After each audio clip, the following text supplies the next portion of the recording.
ninka xaaskiisa u sameeya 24 arrimood waa ninka xaaskiisa u noqda boqorka ay dunida ku leedahay. kow xilliga aad guriga dib ugu soo laabato ugu horeyn raadi halka ay ku jirto deetana xawadka geli oo habsi. labo si fog ugu wareyso xaaladda maalintaas ay ku dhamaysatay, su'aalo badanna ka weydii haddii ay jiraan waxyaabo ku soo kordhay maalintaasi. saddex xoogga saar oo samee in aad la murugooto xilliga ay xanuunsanayso ama dhib kala dareemayso. afar dhunko ama shumi macsalaamiya xilliga aad guriga ka baxayso. shan xawadka geli oo habsi ama qoorta u saar ugu yaraan 4 jeer maalintii. 6 waan ku jeclahay ku dheh ugu yaraan maalinkii 2 jeer. 7 u mahadceli marka ay hawl guriga ka samayso ama hawl ay qabato. 8 xilliga ay cuntada kuu diyaarinayso ammaan habka wax karinteeda. 9 ku boori oo u muuji mar walba inaad la dhacsan tahay muuqaalkeeda. 10 alaabtaada muhiimka ku ah adiga hagaajiso, ha ka sugin iyada in ay wax walba kuu samayso. 11 haddii maalin ay daalan tahay ama mashquulsan tahay saacidii oo hawsha guriga la qabo, sida in aad caruurta iskuulka u kaxayso ama guriga aad hagaajiso ama cuntadaba aad kariso. 12 xoogaa nasasho ula bax bannaanka magaalada iyadoo caruurta aysan idinla socon. 13 la soo hadal adiga oo shaqo ku maqan weydii xaaladeeda xitaa haddii aad wax kala weydo ku dheh waan ku jeclahay. 14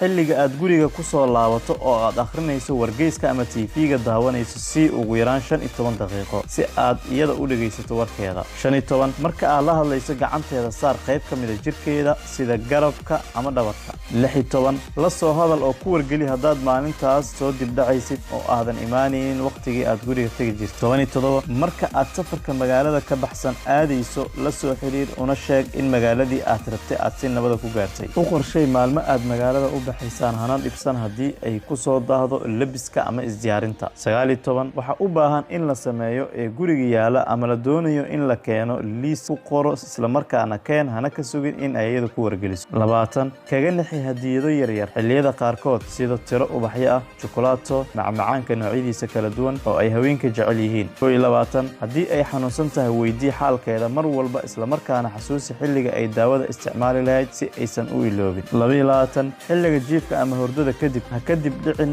hal xilli inaad sariirta wada tagtaan. 23 haddii ay wax ku weydiisito kadib ama u ogolaaw laakiin ha canaanan oo ha ku qaylin oo ereyo shucuur kale ku reebaya ha ku oran. 24 haddii aad dhaawacdo shucuurteeda isbarbar taag kuna dheh waan ka xumahay dhaawacan kuu geystay kana aamus una daa in ay fahanto shucuurta ka muuqata. haddii aad ka heshay muuqaalkani sii sheer garay oo like garay gaarsii dadka